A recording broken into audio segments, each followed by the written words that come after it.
একজনের কাছে কষ্ট পায় আপনার কাছে গেছিলাম, সেও আপনিও আমার কষ্ট দিলেন, অবহেলা করলেন, তাও কিছু বলি নাই। ভাবছি যে আপনার সাথে সারাটা জীবন পার করে দেব, আপনি বুঝলেন না। আপনি বুঝলেন না আমার ভালোবাসা, আমার আবেগ, আপনি কোনোটাই বুঝলেন না। আপনি যেরকম ইচ্ছা কষ্ট দিয়েছেন, যেরকম ইচ্ছা অবহেলা করছেন, তারপরে আমি বলছি যে আপনাকে ভালোবাসি, আপনাকে ছাড়া থাকতে পারবো না। এত কিছু করার পর, বলার পর আপনি আমার কাছে থাকলেন না, সেও আপনিও চলে গেলেন অন্য কারো হাত ধরে। আচ্ছা, দেখবো আপনার মানুষটা আপনাকে কতদিন রাখে। আপনাকে যদি কখনো ছেড়ে চলে যায়, আপনি আবার আমার কাছে চলে আসেন, আমি সব কিছু ভুলে গিয়ে আপনাকে আগের মতোই ভালোবাসবো, আগের মতোই আপনার জন্য পাগলামি করব। আপনি আমার অনেক শখের মানুষ, বুঝলেন? অনেক।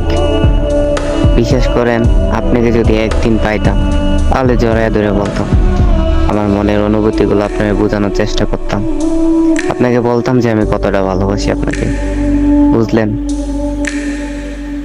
ওকে, বাই। ভালো থাকেন, নিজের যত্ন নিয়েন। অনেক শখের মানুষ আপনি আমার।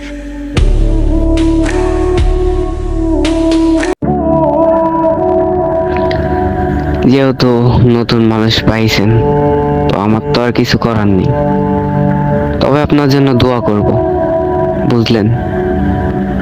আপনার জন্য দোয়া করব।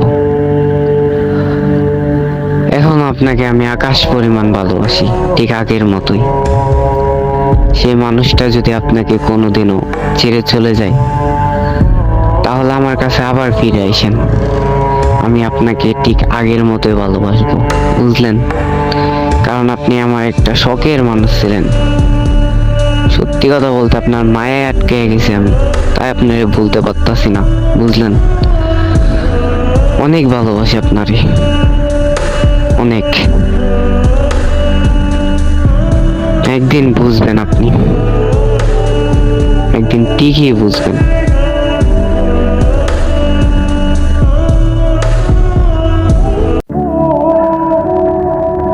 কত না বলতেন আমাকে ছাড়া থাকতে পারবেন না, আমি আপনার সবকিছু, আপনি আমার সাথে সারাটা জীবন থাকতে চান, আমাকে ভালোবাসেন। এখন কই গেল সবকিছুই? তো মিথ্যা প্রমাণ করে দিয়ে চলে গেছেন। একটা বাবারও কি ভাবছেন আমি মানুষটার কি হবে? এই যে মাঝপথে চাইরা চলে গেলেন। আমি তো ঠিক আগের মতো আপনার এখনো চাই, এখনো ভালোবাসি, আপনার কথা মনে পড়ে, আপনার জন্য রাতে কান্না পর্যন্ত করি, আপনার কথা অনেক মনে পড়ে, বুঝলেন? আমার মনে চায় আগের মতো করে আপনার সাথে কথা বলতে, আগের মতো আপনারে ভালোবাসতে, কিন্তু এখন তার মনে হয় পারবো না, কারণ আপনি এখন অন্যজনের হয়ে গেছেন। তো কাউরে কষ্ট দিয়ে কেউ সুখী হয় না, বুঝলেন? তারপরে আমি দোয়া করি আপনি যেন সুখে থাকেন, কারণ আপনি আমার শখের মানুষ, বুঝলেন? তো ভালো থাকবেন আপনি, আপনার জন্য অনেক দোয়া করি, অনেক। আল্লাহ হাফেজ।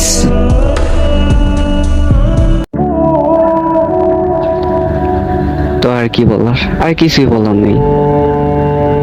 দোয়া করি আপনার জন্য, ভালো থাকেন, খেয়াল রাখেন নিজের।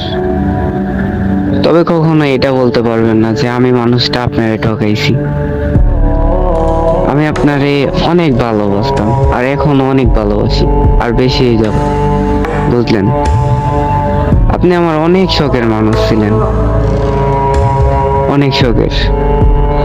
আপনি বুঝলেন না আমার ভালোবাসা, আমার আবেগ, আমার কোনো কিছু আপনি বুঝলেন না। অনেক কষ্ট দিয়েছেন আমাকে, আমি আপনার কাছে হাইরা গেছি, বুঝলেন? আর কখনো আপনার সাথে কথা হবে না, বুঝলেন? এই পাগলটাকে আপনি আর কোনোদিনও দেখবেন না। তো একটাই কথা বলি, নিজের যত্ন নিয়েন। আপনি মানুষটা আমার অনেক শখের ছিলেন। বাই বাই, আল্লাহ হাফেজ।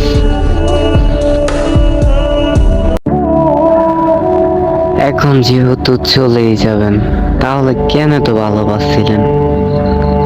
কেন এত আমার জন্য পাগল ছিলেন? এত মায়া বাড়াইছেন?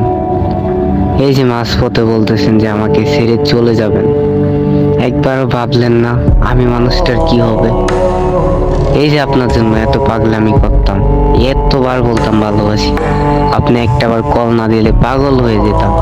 আর এখন যে আপনি কথা বলবেন না আমার সাথে সারাটা জীবন, তো এখন কিভাবে আমি থাকবো একটাবারও কি আপনি ভাবছেন? তো অবশেষে মনে করেন যে আমাদের গল্পটাও শেষ হয়ে গেল। আপনি একদিন বুঝতে পারবেন, বুঝলেন যে আমি কি ছিলাম আপনার লাইফে, হয়তো সেটা অনেক দেরি হয়ে যাবে। আচ্ছা, সমস্যা নাই, যেহেতু আপনিই ছেড়ে চলে যাবেন তাহলে আমার তো কিছু করার নেই। তবে একটা কথা শুনে রাখবেন, অনেক ভালোবাসতাম আপনাকে, অনেক পাগলের মতো ভালোবাসতাম, কিন্তু আপনি আমার ভালোবাসাটা বুঝেন নাই। আচ্ছা, ভালো থাকবেন আপনি।